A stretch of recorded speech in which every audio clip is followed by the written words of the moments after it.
से दूर करा, उनसे ज्यादा संसार में गिरा आदमी कोई नहीं। हम तो पहले भी कहा था कि बेटियों को इस तरह के न छोड़ा, अगर किसी की बेटियां हैं अधिक उनको खलती हैं तो हम लोगों को दे दें, हम लोग पाल पोस उनका पढ़ाएंगे लिखाएंगे, उसकी नौकरी लगवाएंगे, शादी करेंगे। ओम नागाय प्रति सागराज प्रत्यंताम ओम सरकाज प्रत्यंताम।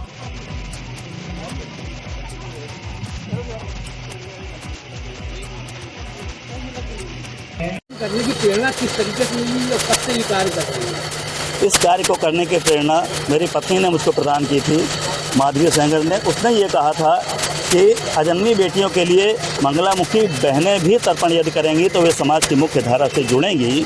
युग दधीच देहदान संस्थान विगत 10 वर्षों से अजन्मी बेटियों के लिए महिलाओं के हाथों से तर्पण कराता आ रहा है। इस वर्ष हमने मंगलामुखी बहनों को इस अभियान से जोड़ा है। समाज का ये वो वर्ग है जो हमारे मंगल कार्यों में उपस्थित तो रहता है, उपयोगी तो है, लेकिन ये उपेक्षित है।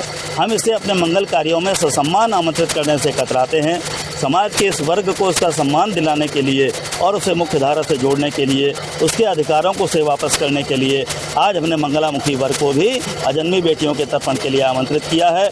हम सब दोषी हैं इस काम के लिए जिन बेटियों को गर्भ में हत्या कर दी गई है। अगर हम आवाज़ नहीं उठाते हैं तो निश्चित रूप से हम भी पाप के भागी हैं। महाकवि दिनकर जी ने कहा था, समर शेष है नहीं पाप का भागी केवल व्याध, जो तटस्थ हैं समय लिखेगा उनका भी अपराध। अगर हम अपराध के खिलाफ आवाज़ नहीं उठाते हैं तो हम भी उतना ही दोषी हैं। आज बेटियों की हत्या के लिए किए गए उस पाप का परिमार्जन और प्रायश्चित करने के लिए हम कानपुर महानगर के हृदय स्थल सरसैया घाट में माँ गंगा के आंचल की छाया में इस कार्य को संपन्न कर रहे हैं। अजन्मी बेटियों के लिए तर्पण करने के लिए माताएं यहाँ पर कटिबद्ध हैं। हमारे बीच में किन्नर बहनें हैं जो पूरे अधिकार और गर्व के साथ अपने तर्पण कार्य का प्रयोग कर रही हैं। युग दधीच देहदान संस्थान इस कार्यक्रम को 10वीं बार आगे बढ़ेंगे। हमारे बीच में